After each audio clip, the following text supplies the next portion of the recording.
O Ministério da Cultura e o Instituto Cultural Vale apresentam a terceira edição do FLI Itabira.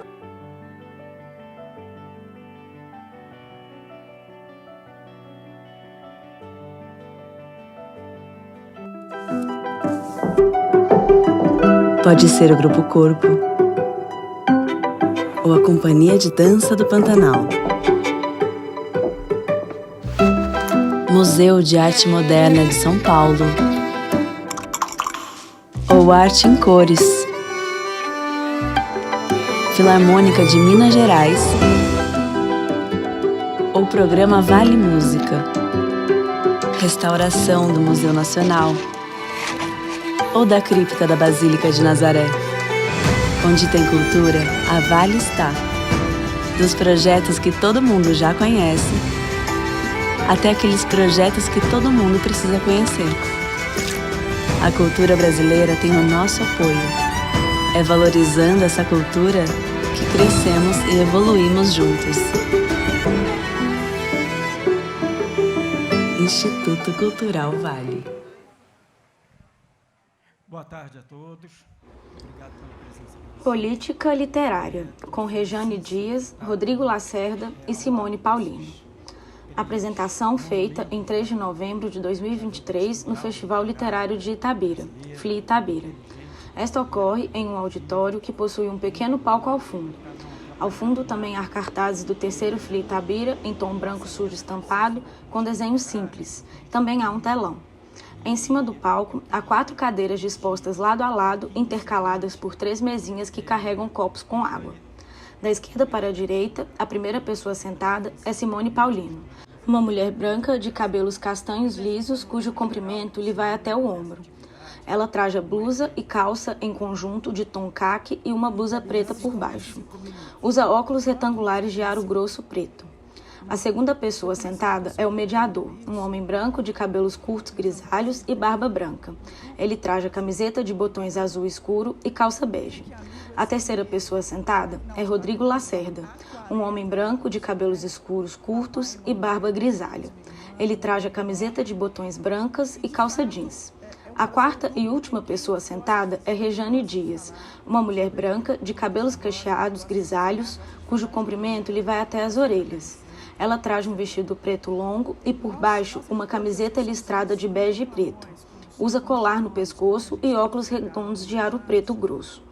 Ao longo do vídeo, a plateia é filmada e está cheia. No canto inferior direito do vídeo em questão está, do início ao fim, a intérprete de Libras, uma mulher branca de cabelos loiros e blusa preta, que traduz simultaneamente tudo o que está sendo falado. No canto superior direito do vídeo, lê-se Terceiro FLI Itabira. Com o consumo de livros, ou seja, a população está endividada e ela perdeu o poder aquisitivo, o poder de compra. Mas existem outros fatores que transformaram um pouco o nosso negócio nos últimos anos.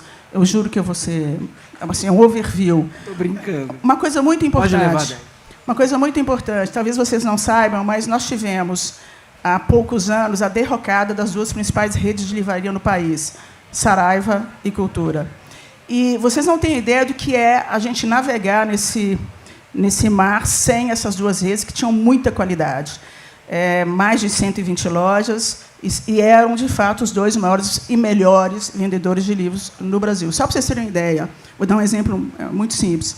A gente tem uma autora muito vendedora, que é a Paula Pimenta, é a maior vendedora de livros juvenis do Brasil, autora nacional. E, naquele momento, a Saraiva, quando ela pediu o RJ, no final de 2018, a Saraiva representava 47% de toda a venda da Paula Pimenta. E aí a gente começou a entrar em pânico. Como nós vamos produzir livros juvenis sem Saraiva? Eu me lembro que eu não renovei o contrato de uma autora que não era tão vendedora, mas as pessoas disseram assim, renova, vem aí Netflix, consultei a equipe inteira, todos sugeriram não renovar. Não, mas sem Saraiva, como a gente vai vender livros juvenis? Conclusão, eu não renovei.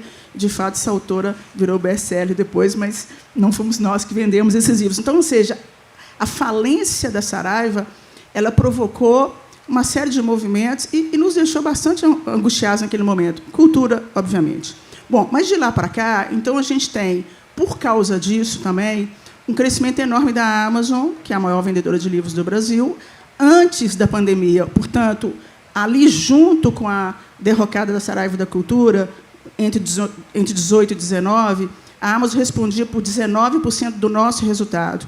Quando começou a pandemia, a Amazon passou a representar 54% do nosso resultado. Hoje está entre 48% e 50%. O que isso significa? Significa que nós temos livrarias cada vez mais frágeis, significa que a Amazon, com todo esse poder, ela, obviamente, tem a capacidade de seduzir mais os seus consumidores e leitores por meio dos descontos altos e, claro, vira um círculo, vicioso, porque cada vez que a Amazon ganha mais espaço e outras plataformas, como Mercado Livre, Magalu, as livrarias físicas vão perdendo mais poder de fogo. Bom, e o que significa isso? Eu tenho um dado, eu participei da reunião da Associação Nacional de Livrarias durante a Bienal, em setembro, e eu vi um dado que me espantou muito. Um dos editores disse que, de todo o resultado que estamos tendo em 2023, só 7% se referem a livros lançados esse ano. O que significa? Significa que nós não temos livrarias para fazer exposição dos livros novos. E nós estamos falando de o quê? Uns 2.000 livros lançados por mês no Brasil? Mais ou menos isso, né? Além disso, o que a gente tem? A gente tem um processo que a gente chama de juniorização das livrarias. São funcionários mal pagos, que não têm repertório e não têm capacidade de impactar na escolha dos consumidores, porque a gente vai à livraria porque a gente quer a dica do livreiro. Sempre foi assim, né? Bom, então, eu estou colocando esses dois pontos, que eles são muito importantes no que a gente chama aí de mercado privado. Isso redesenhou o nosso negócio e a gente, obviamente, vai tentando achar alternativas para compensar essas dificuldades. E eu quero falar de dois outros pontos agora. Um deles é o que a gente viveu nos últimos 4 anos com esse governo que fez muito esforço para desconstruir os programas de compra de livro, compras públicas de livros no Brasil. Então, vou dar também um dado. Nós entregamos agora, em maio, entre maio e julho, o PNLD 2021, livros literários. São livros que deveriam ter sido entregues em 20, para estarem nas escolas no início de 21. Nós estamos em 23 e esses livros não foram entregues. Então, nós estamos falando de 3 anos de atraso. Esse governo atual vai tentar comprar o PNLD 22, 23 e 24 no ano que vem, para tentar regularizar. Para, em 2025, comprar o 25 e 26. Aí você entrega em 2025 e 26 para os livros estarem nas escolas em 26. Então, e se tem um governo tão conservador, tão perverso, é evidente que muitas prefeituras e muitos estados seguem na mesma direção. Então, foram anos com pouquíssima compra governamental. Bom, de tudo, isso não é o pior, né? Enfim, olha que eu sou uma otimista por princípio. Não tem desânimo aqui, não. Aliás, nenhum de nós aqui, nenhum dia, deixa de acreditar no livro, em tudo que a gente pode fazer pelo livro. Mas um dado que mais me preocupa, imagino que preocupa a todos eles, e é isso que está me envolvendo nesse momento, e por isso que eu trouxe esse livro. Eu trouxe 10, e eu vou dar para itabiranos que têm filhos ou netos de 0 a 6. Solange vai ser a primeira a ganhar, né? Angelita. Eu vou ser bem tendenciosa aqui, que é o seguinte, eu vou ler o título, que eu acho que ele é autoexplicativo. A Fábrica de Cretinos Digitais. Os perigos das telas para nossas crianças. Quando eu estava fazendo a última leitura, por acaso eu estava na casa dos meus pais e eu não conseguia ficar sentada. Eu ficava lendo a última versão, andando, porque eu fiquei apavorada. O livro é feito por um neurologista, então tem muitos dados estatísticos. Eu achei até que esse livro não seria bem recebido, porque ele tem essa coisa pesada dos números, mas ele deve estar já em menos de 2 anos na 8ª edição. E o próximo, a 8ª reimpressão. Aliás, as pessoas confundem um pouco o que é edição e reimpressão. Edição é quando você muda consideravelmente o texto, muda a capa. Reimpressão é quando os ajustes são muito pequenos. O correto é chamar de reimpressão. O par dele a gente lança em breve e se chama Faça-os Ler para não criar cretinos digitais. O que acontece? Os dados que ele traz nesse livro são assustadores. Porque ele fala desde a obesidade, claro, crianças que vão para a mesa com os pais, com celular e com qualquer tela, ninguém conversa sobre comida. O pai e a mãe não ficam ali seduzindo, fofinho, olha que delícia, experimente isso aqui. Porque era assim na minha casa, aliás, é até hoje. Então, ou seja, e fora outros fatores, né? Ou seja, o lobby da indústria do game, porque é lobby. E as mães acham, muitas mães e pais dizem, não, meu filho tem um raciocínio muito desenvolvido, matemático, porque ele joga muito videogame. É a indústria do game que planta essa ideia. Então, ou seja, qual é a grande questão hoje? Por que a discussão sobre políticas literárias é tão importante? Como formar jovens leitores por meio de políticas privadas e públicas. Isso aqui, esse festival, é uma política literária, né? Então, ou seja, e os adultos? E aí? Eu entendi, quando meu celular foi roubado há 3 semanas, o que é ficar 8 dias sem WhatsApp. Eu nunca li tanto nos últimos anos. Então, nós todos também estamos completamente desfocados ou com o foco roubado.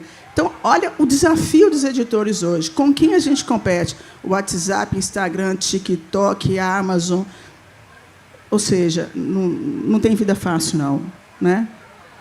Um de vocês, depois, se puder falar de uma política muito importante, que é a da lei do preço, ou pelo menos a tentativa da gente implantar uma lei do preço fixo, que eu acho que isso faz parte. Com certeza. Obrigado. Simone, vou pular o Rodrigo aqui, as moças primeiro, como a gente tinha combinado. Queria que você falasse de onde é que vem essa ideia, aliás, maravilhosa, de você tirar do zero uma editora que tão rapidamente cresceu e foi tão premiada como a nós, a sua editora.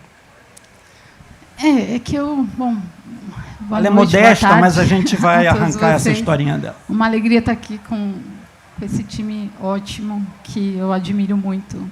Rodrigo, que eu admiro há muito tempo. Rejane, que abriu uma clareira, como eu já disse numa outra ocasião, principalmente para as editoras mulheres, né? A minha história com o livro e com a literatura e com o mercado e com todo esse período que a Rejane acabou de contar um pouco é completamente diferente. Porque eu, por exemplo, não sofri nenhum impacto direto da quebra da Saraiva e da Livraria Cultura. Por uma razão muito simples. A Saraiva e a Livraria Cultura não queriam saber dos meus livros. Era muito difícil conseguir colocar os meus livros lá. E porque eles, em geral, colocam os livros das editoras que já estão num dado ranking, né, de mais vendidos, com títulos mais vendidos, e os livros de literatura brasileira contemporânea, sobretudo, de uma editora independente, que se chama Nós, mas era, na época, uma pessoa só, isso não interessava para a Saraiva. Eu tive uma oportunidade apenas de participar de uma reunião comercial na unidade da Saraiva, que era na Avenida Brasil, ali na Henrique Schaumann, né? E era um momento em que aquele mercado ele era completamente dominado pelos homens. Né? Completamente dominado. Né? Os grandes players do mercado, como eles gostam de dizer, eram Saraiva, né? Com 120 e tantas lojas, né? 114 lojas, e Livraria Cultura, né? Que tinha, à época, acho que umas 16, 17 lojas por aí. Né? Então, assim, tinha um movimento comercial muito, na minha modesta opinião, predatório, porque eles só queriam saber o que era best-seller, o que vendia mais, e eles meio se atolaram nesse lugar, né? Porque eles começaram a encher as livrarias desse tipo de livro, e depois também de eletrônicos e etc., papelaria, né? E as livrarias foram perdendo aquilo que elas tinham, que era esse lugar que a Rejane falou, né? Que é o lugar que a gente vai para encontrar o livro que a gente não estava procurando, né? Que é uma máxima que tem um autor que fala disso. Né? Então, quando eu entrei, em 2015, quando eu entrei nesse mercado para valer com a Nós, eu nem contava com esse espaço de exposição. Né?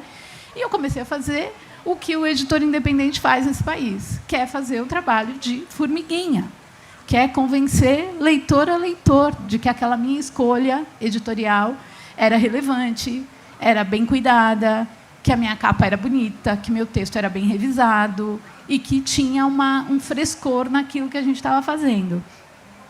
Aí veio todo esse apocalipse que a Regiane falou, mas aconteceu ao mesmo tempo um outro movimento, que foi o das pequenas livrarias, sobretudo em São Paulo. A gente está falando principalmente em São Paulo, que é onde tem a maior concentração, né, das livrarias, Sudeste de um modo geral, mas São Paulo especificamente. As livrarias independentes que começaram a surgir, até do desmonte, porque o mercado editorial ele funciona como uma espécie de Lego, né? Ele cresce, uma empresa cresce, não se sustenta, e aí ela dá origem a outras menores, né? Aconteceu isso com a Livraria Cultura, tanto que uma das livrarias bem bacanas que tem em São Paulo, que é a Livraria Simples, que é do Beto, que era um livreiro que veio da Livraria Cultura, né? Começou a acontecer esse movimento e começaram a surgir livrarias independentes de mulheres, né? Cujas donas eram mulheres.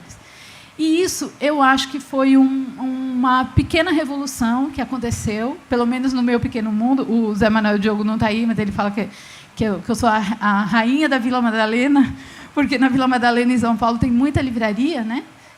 Tem uma concentração muito boa de livraria. A nossa está na Vila Madalena. E o que eu costumo dizer é que, assim, naquele meu pequeno reino, eu conheço cada livreiro pelo nome, eles conhecem meu catálogo, eles esperam meu livro, eles gostam das capas, eles recomendam meus livros. Então, uma coisa que a Saraiva e a Cultura jamais fariam pela minha produção, né?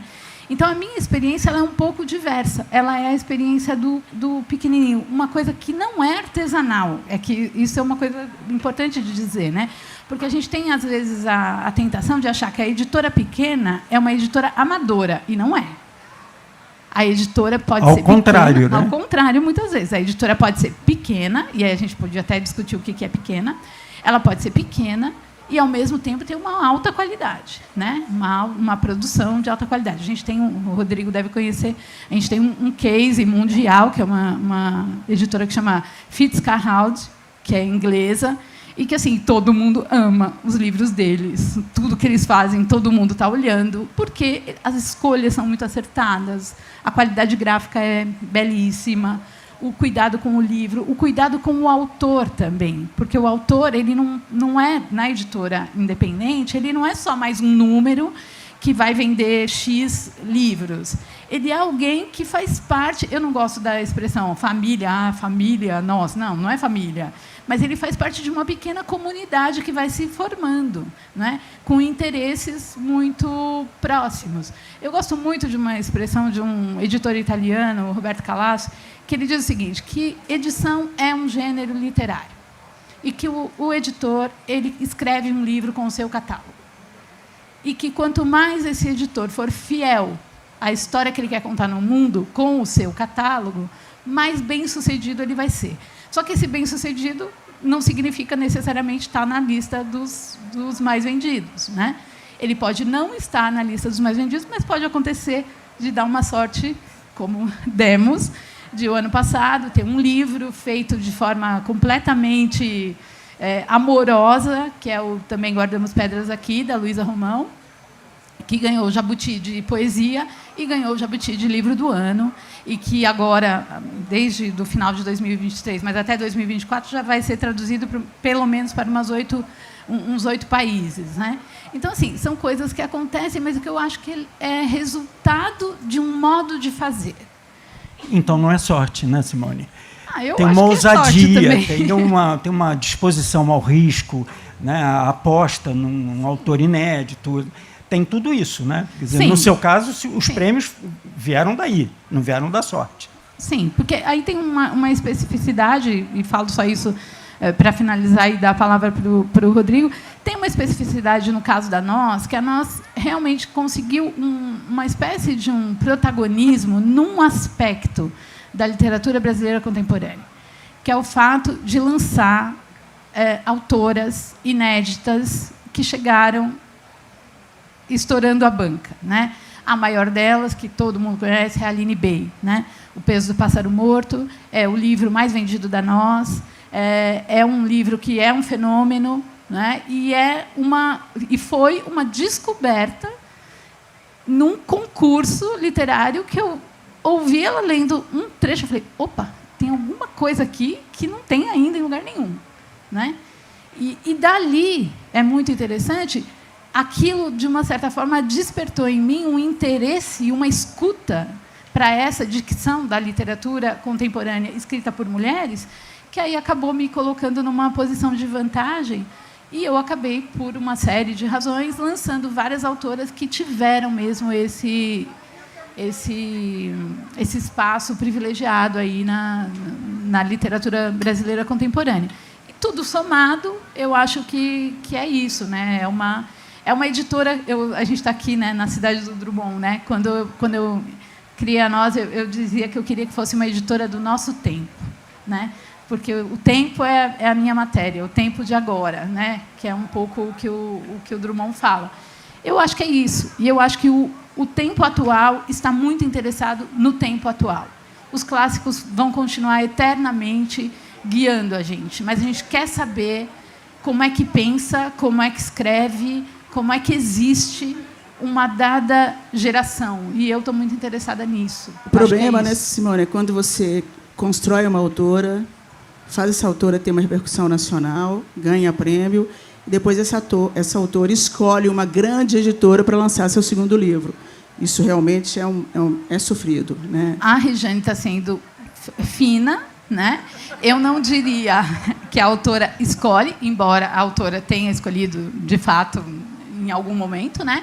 O que eu diria com toda certeza absoluta é que existe um assédio dos grandes grupos que não apostam em autores estreantes, que esperam a Independente ir lá, testar, ver se funciona, ver se vende, ver se tem repercussão, e a hora que aquilo começa a atingir um determinado nível de venda, eles vão lá e tiram. Eu detesto isso. Quem está aqui, que me conhece de perto, sabe que eu não tenho meias palavras para falar sobre isso, porque eu acho isso de uma injustiça brutal.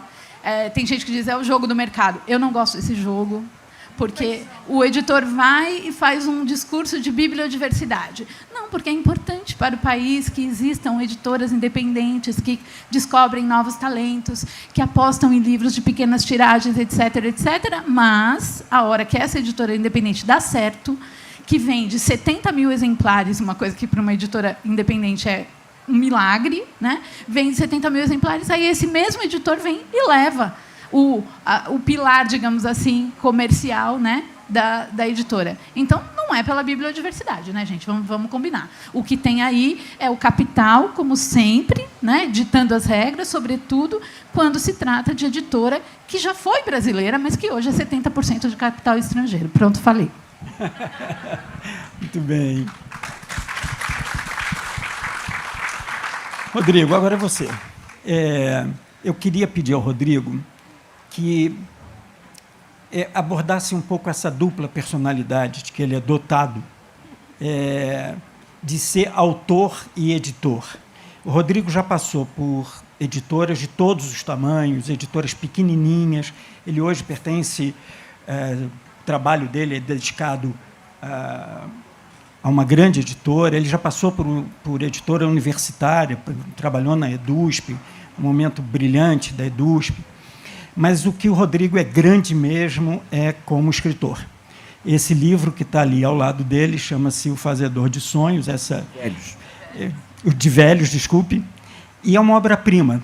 Assim, é um livro que qualquer escritor adoraria ter escrito, que qualquer leitor, embora seja um livro para gente jovem e tal, qualquer leitor, em qualquer idade, se encanta com o livro. O livro é daqueles livros imparáveis, né, com muitas aspas. Assim, se você ler a primeira página, garanta tempo para chegar à última, porque vai ser difícil parar no meio do caminho. Então, acho que o que ele é grande é como escritor, como tradutor, fez um brilhantíssimo trabalho agora sobre William Shakespeare. E eu queria que você contasse para nós um pouco sobre essa sua dupla personalidade. Tá bom. Bom, como você falou, eu já trabalhei em editoras de todo tipo.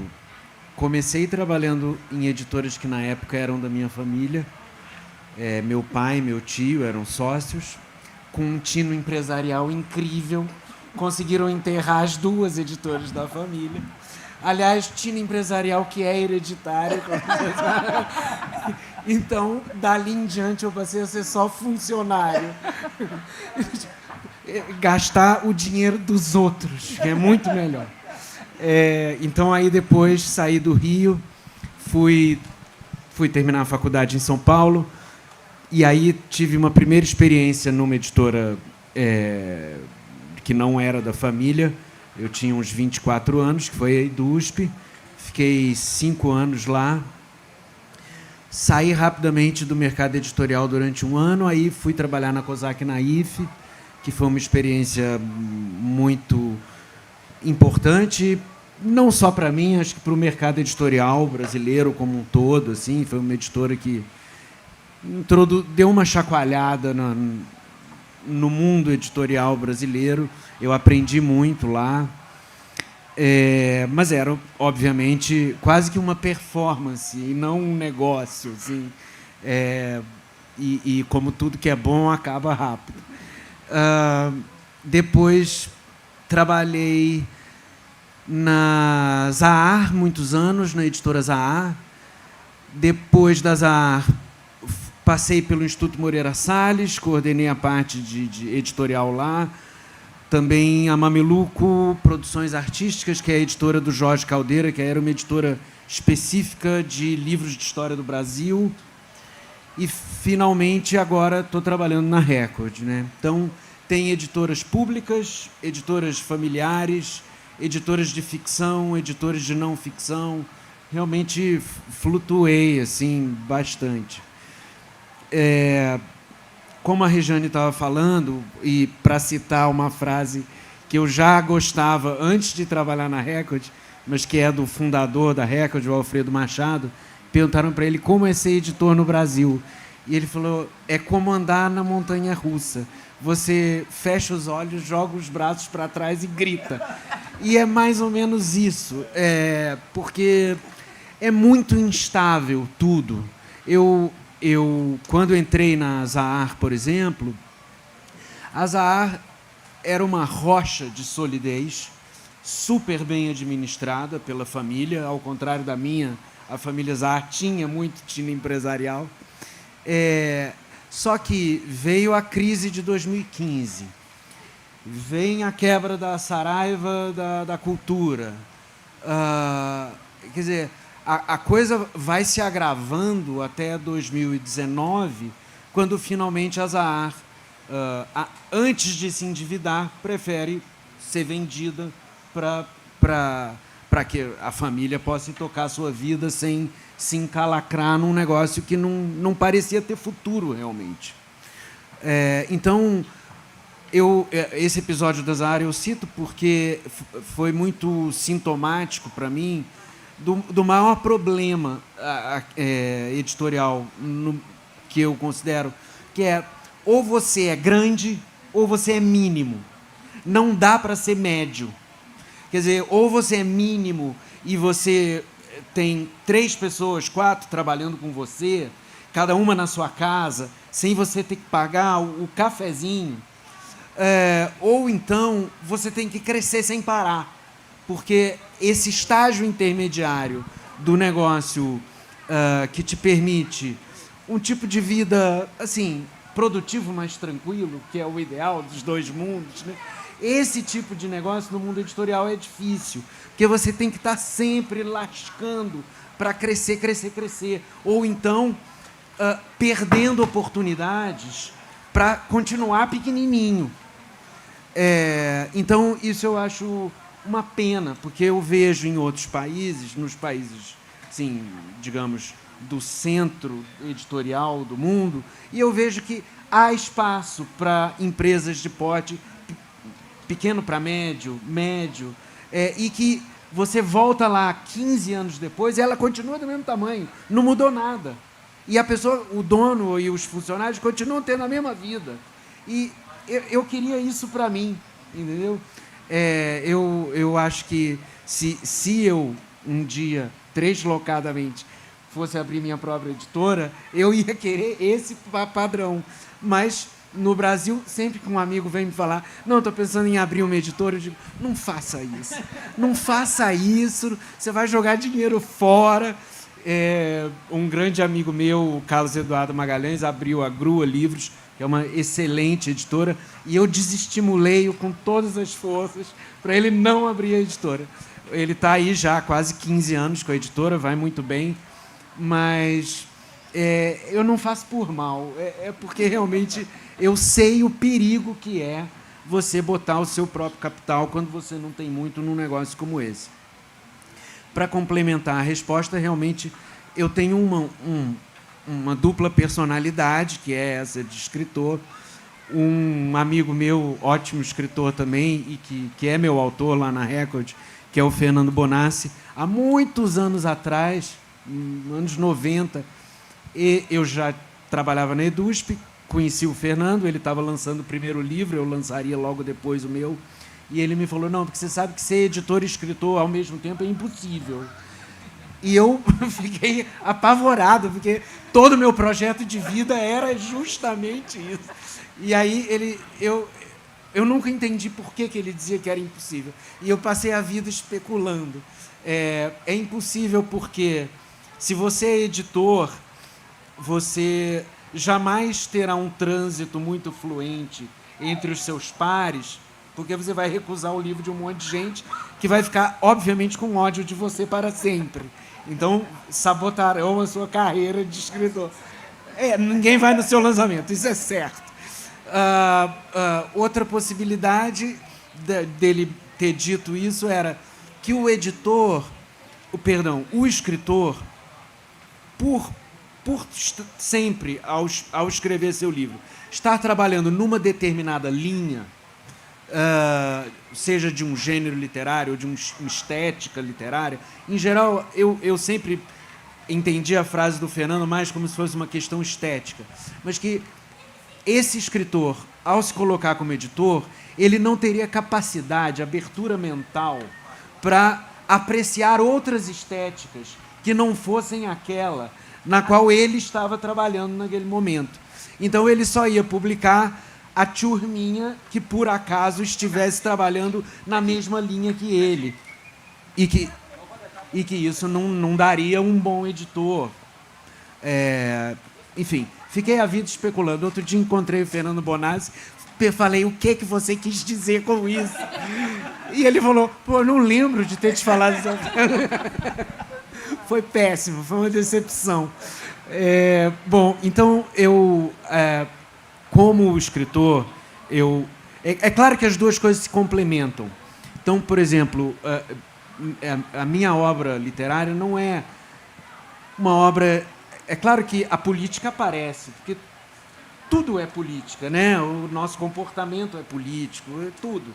A política aparece. Eu tenho um livro especialmente político, que é sobre os políticos da minha família e tal, mas, no geral, não é uma obra... assim, militante de coisa nenhuma. Mas as coisas se complementam porque, às vezes, esse lado militante, digamos, eu dou vazão a ele como editor, escolhendo coisas que eu acho que são importantes de serem lidas, né? Então, o Sérgio falou do Gandhi, quem eram os três? Mujica, Gandhi e o Hermann Hesse. Mas eu incluiria, por exemplo, o Luther King, por exemplo, que, aliás, é um discípulo do Gandhi, né? E então eu já publiquei uma autobiografia do Martin Luther King, que é um livro espetacular.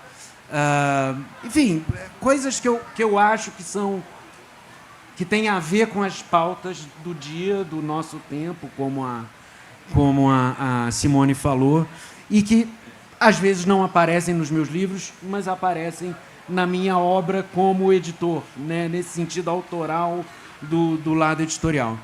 Agora, como escritor estritamente, eu acho que a contribuição que nós, escritores, damos, além dos nossos livros em si, porque já é uma baita contribuição, porque em 90% dos casos a gente não ganha muito por isso, né? E gasta um tempo colossal. Então, além dos livros em si, é o esforço de atrair o público, não necessariamente para o meu livro, mas para o mundo da literatura, né? Então, é indo em escolas que... eu já fui, por exemplo, e termino contando esse episódio, que é engraçado. Eu fui a 2 penitenciárias, uma vez falar de livros. A primeira era no interior do estado de São Paulo, e eu fui com os assistentes sociais no carro. Quando chegamos na penitenciária, o diretor veio nos receber, falou: quase que eu mandei vocês voltarem no meio da estrada, porque teve um princípio de revolta aqui hoje, e eu mandei trancar todo mundo por segurança, e só vai assistir a palestra os funcionários da biblioteca, das oficinas e das equipes de trabalho, aqui os voluntários da cozinha e tal. Então era um clima bem pesado, assim, o ambiente da penitenciária estava bem pesado. O início da palestra foi dificílimo, eram só homens, uns 50 homens, assim, me olhando feio. Quando terminou, tinha um chorando, o outro tocando violão, eu fiquei emocionado, foi realmente muito legal. Passa-se um tempo, fui aí ao Cadeião de Pinheiros, que esse é no centro, assim, em São Paulo, propriamente dito. E aí era outro clima, um clima leve, agradável, delicioso. Tinha um cara que era divertidíssimo, que era o líder de todo mundo, engraçadíssimo, inteligentíssimo, ótimo leitor. Aí eu perguntei para as assistentes sociais, que eram as mesmas, aquele pessoal lá do interior, qual eram os crimes deles, mais ou menos? Elas falaram, tudo marginalzinho, coisa pequena, avião do tráfico lá da Baixada Santista, nada demais. Eu falei, e esses aqui hoje? Aí é tudo assassino. E eu falei, e aquele cara que era o líder? Aquele ali é acusado de ter matado o sócio. Eu falei, mas matar o sócio nem é crime, peraí. Deixa o cara é tão legal. Mas assim, para vocês verem como é que o livro te coloca em situações completamente inesperadas. E eu acho que esse esforço de ir às escolas, de falar com jovens, o Fazedor de Velhos 5.0, que é a mesma história, quer dizer, a mesma história não, os mesmos personagens 30 anos depois, essa ideia de trabalhar com os meninos, e eu acho que realmente agora para terminar, o Fazedor de Velhos, antes de sair, mandei para a COSAC, que lançou a primeira edição, a COSAC mandou para o revisor, que era um senhor de 73 anos. E eu falei, olha, é um livro juvenil. Escrevi para minha filha, na época eu tinha 12 anos. E aí o revisor liga para a editora aos prantos, falando, mas que livro lindo, foi uma das melhores coisas que eu li nos últimos tempos. Aí meu editor fala comigo, vem cá, você tem certeza que esse livro é juvenil? Eu falei, tenho. Aí o livro vai para a Biblioteca Nacional fazer o ISBN. De novo, a equipe lá das mulheres da Biblioteca Nacional ligam para a COSAC e falam, vem cá, vocês poderiam mandar o resto dos livros, que todo mundo aqui leu as primeiras 30 páginas. Então, assim, o que acontece? Por que esse livro atraía tanto para a preocupação do meu editor, o interesse dos adultos, embora fosse um livro jovem? É que tem muita literatura para jovem que subestima a capacidade emocional do jovem de lidar com problemas insolúveis, que são os existenciais, que são, inclusive, os problemas ecológicos, climáticos que a gente está vivendo. Não que eles sejam insolúveis, mas a solução, assim, ainda não apareceu. Quer dizer, será uma colagem de soluçõezinhas, provavelmente. O Sérgio pode me corrigir se eu estiver errado. Mas, assim, a gente não tem como dar de bandeja para o garoto, fica tranquilo, porque vão inventar isso e vai se resolver tudo. Não dá. Bom, falei demais. Não. Eu queria concluir perguntando uma mesma pergunta para vocês duas, e se sobrar tempo, o Rodrigo emenda. Eu vejo muitos esforços para fazer as pessoas escreverem. Assim, vamos escrever oficinas literárias, clubes de criação. E vejo, ao lado, esforços valorosíssimos, como esse, por exemplo, de reunir leitores. Dizer assim, vamos ler mais. Tá certo? Aparecerão escritores, nada contra os escritores, é deles que tiramos a nossa literatura. Mas, assim, o que mais podemos fazer para termos mais leitores no mundo, quer dizer, num país que lança 2.000 títulos a cada mês, tá certo? Olha, eu tenho visto alguns movimentos muito interessantes. Um deles, por exemplo, os clubes de leitura. Nós temos os clubes de livro, que são essas empresas que, obviamente, criam um tipo de associação, né? Você paga um valor mensal para receber o livro. Mas você tem também os clubes de leitura. Nós temos visto, recentemente, no Brasil, alguns livros vendendo bastante bem, porque eles entraram para os clubes de leitura. Agora, a minha preocupação é sempre no sentido de como formar novos leitores. Esse é o desafio. Ontem eu fiquei um pouco espantada. Eu fiquei 3 horas aqui com a Paula Pimenta e 200 garotas.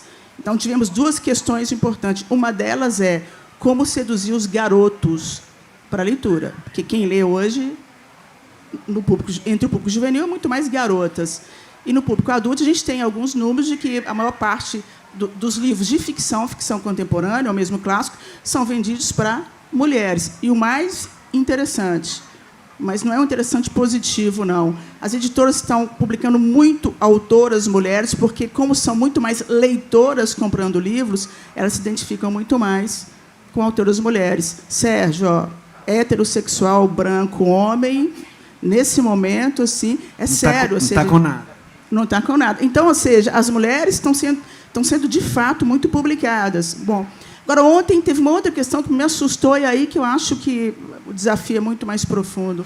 Uma professora de uma escola grande de Ipatinga, uma escola particular, veio me procurar no final da conversa com a Paula, dizendo o seguinte: o que a gente vai fazer? Porque, na minha escola, em Ipatinga, nós perdemos 600 alunos, porque foi feita uma campanha na cidade por influenciadores, blogueiros. É uma cidade com um prefeito conservador, para não dizer reacionário, e essa escola foi punida por essa mídia alternativa, pelas escolhas que fez para os alunos lerem. Por exemplo, o Cortiço. E o mais maluco, tiveram que tirar vários livros da biblioteca. A escola se rendeu a essa pressão.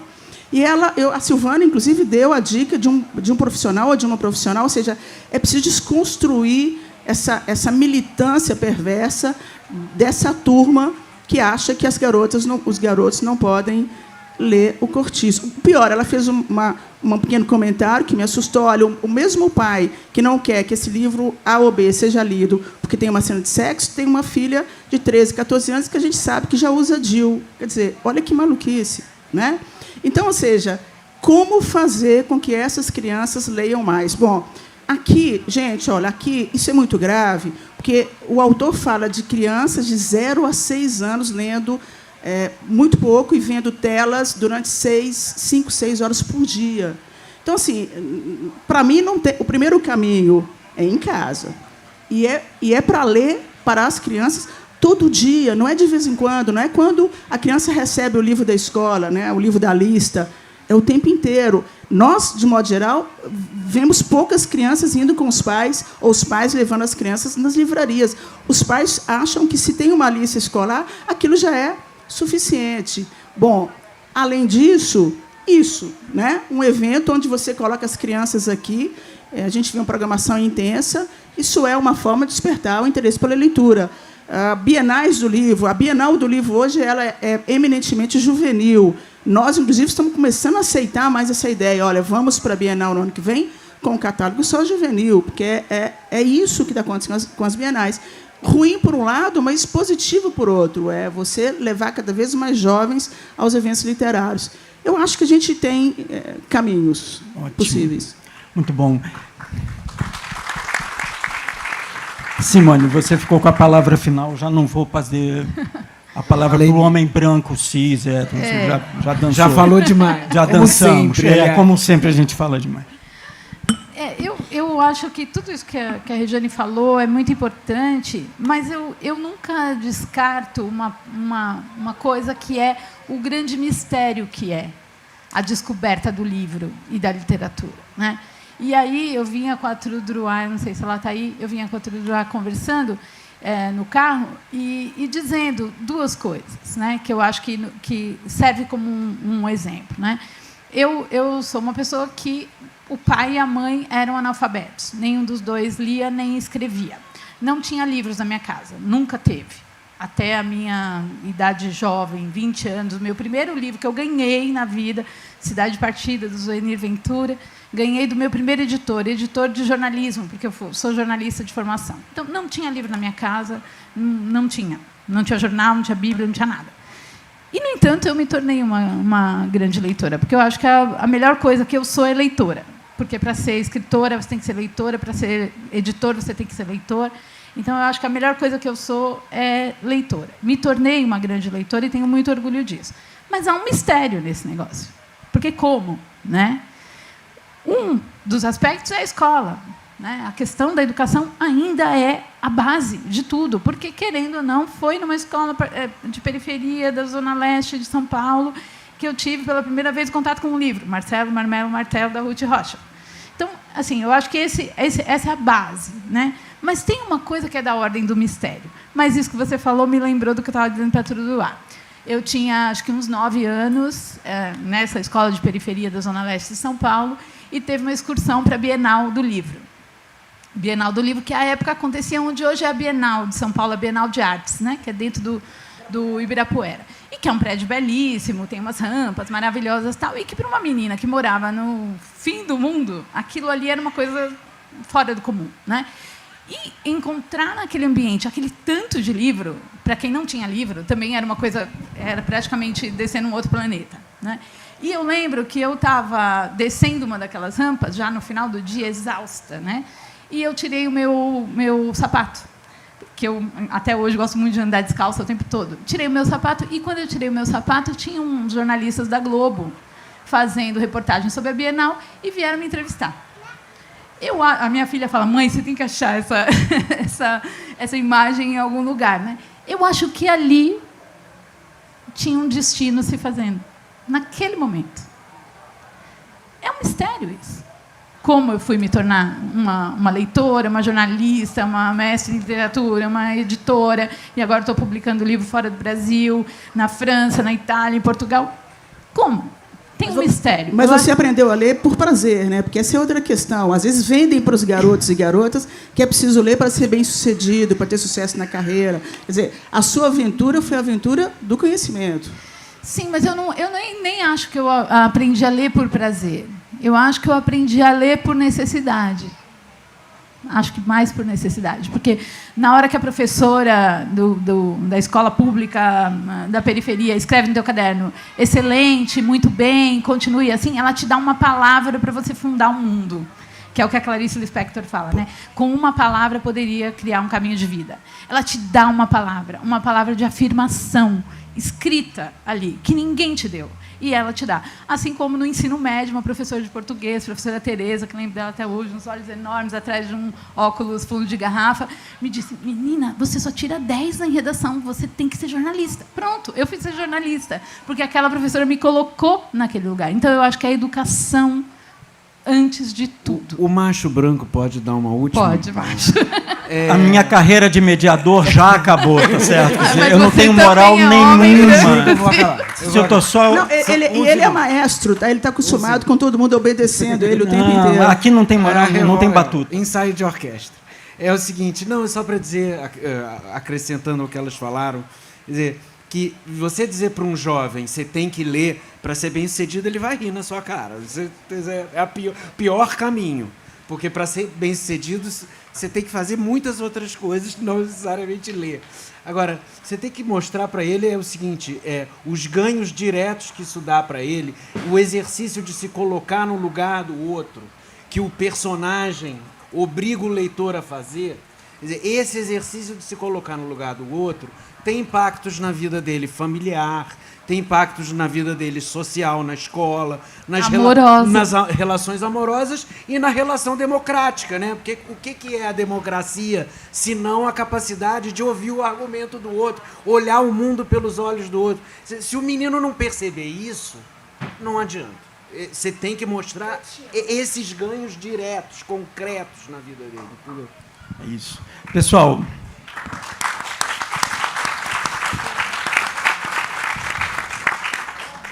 eu consegui me comportar, não falei nada, só passei a peteca para cá e para lá. Espero que a conversa, que foi maravilhosa, continue no boteco, nos botecos de Itabira, que a Rejane conhece, pode nos encaminhar. Aliás, Cacai também teve ali ontem um curso intensivo de botecos de Itabira, pode ser nosso guia. Queria agradecer muito a presença de vocês e parabéns ao Festival Literário de Itabira. Obrigado, Ricardo.